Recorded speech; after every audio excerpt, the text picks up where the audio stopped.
There's certain things in this industry that are called, we call it a dick move. A dick move would be to have a camera and in the middle of nowhere, bring in a celebrity that's never agreed.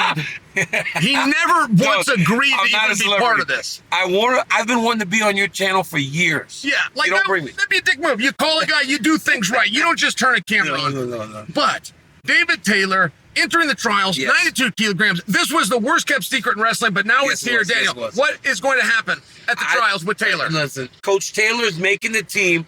Coach Taylor's not only making the team, Coach Taylor's going to the Worlds, and Coach Taylor's going to be world champion. Put that in the bank. I'm on Chael's channel. I made it. I made it, baby. I love that. And thank you for the spot there, Daniel. I got to tell you guys, this really is incredible. This is not me. Okay. This is not you. This is the mall channel. See you guys. I got to tell you, this whole David Taylor business is awesome. And David Taylor respects Chael Sonnen. He has never gotten away from that. And to me, I appreciate that. I really do. Every now and then, the student will feel that he has to kill the master. That's even an old martial arts expression. I don't agree with it. I don't think there is anything wrong, and I do not believe that it demotes David Taylor or the Cowboy Club for him to show an appreciation to his mentor. And the reason I bring that up is the last head coach to compete in the sport of wrestling was Chael Sonnen in 2011. Which, by the way, provided for one of the most incredible single days of wrestling ever. Chael's most undecorated opponent was an undefeated NCAA champion. His most undecorated opponent.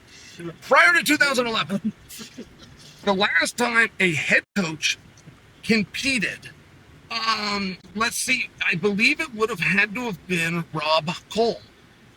Many people say that it was John Smith in 1992. Those many people are wrong. And while John Smith did do it in 1992, Rob Cole was the head coach of Cornell and competed through 96. I share that for you because it's so rare, and I support this so much. David is not being paid to do this. David has not been lured out. There is not a carrot out there. His motivation, though, is it because he didn't like the way that his career ended? Not necessarily. Not necessarily. This could be purely because he wants to show his athletes. This could be, you could have a pie chart here and have a combination of reasons, but I want to paint this scenario for you. Yes. David Taylor has never competed at 92 kilograms. That's the heaviest he'll have ever competed at. And, don't forget, this is a gentleman who within his NCAA career competed at 141 pounds, right? So now all of a sudden you got 92 kilos, which is going to be Murderer's Row.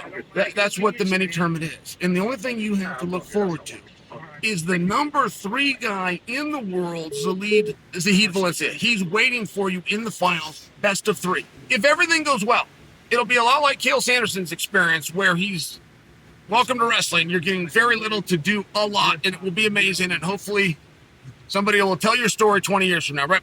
That's what this is. Okay, great. But let's imagine it doesn't go well. Just imagine it doesn't go well.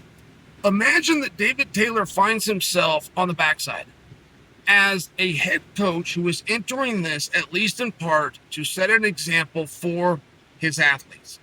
Just imagine that he's got to come back for third.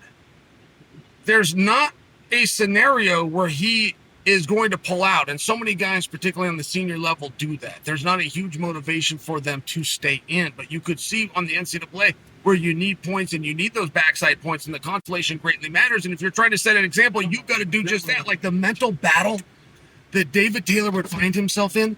David Taylor has not been in the backside of a bracket. Well, as a matter of fact, he's quite literally only been in the backside of a bracket one time since he was a cadet. One time. That was at the Olympic trials in 2016. He lost on the front side to Kyle Dake 7-1. How's that for memory? Since a cadet, he has not found himself in that situation. I only bring that to you, like the drama surrounding this and the competition that is awaiting David Taylor and what he's willfully going into, for my money, is so incredibly honorable. I respect it. I'll stay out of it. In terms of wish and luck, I got to say it goes to all those guys, but I'll be watching very closely, and there's a lot more to the story than just a guy that wants to compete. There's a lot more on David Taylor's shoulders than that.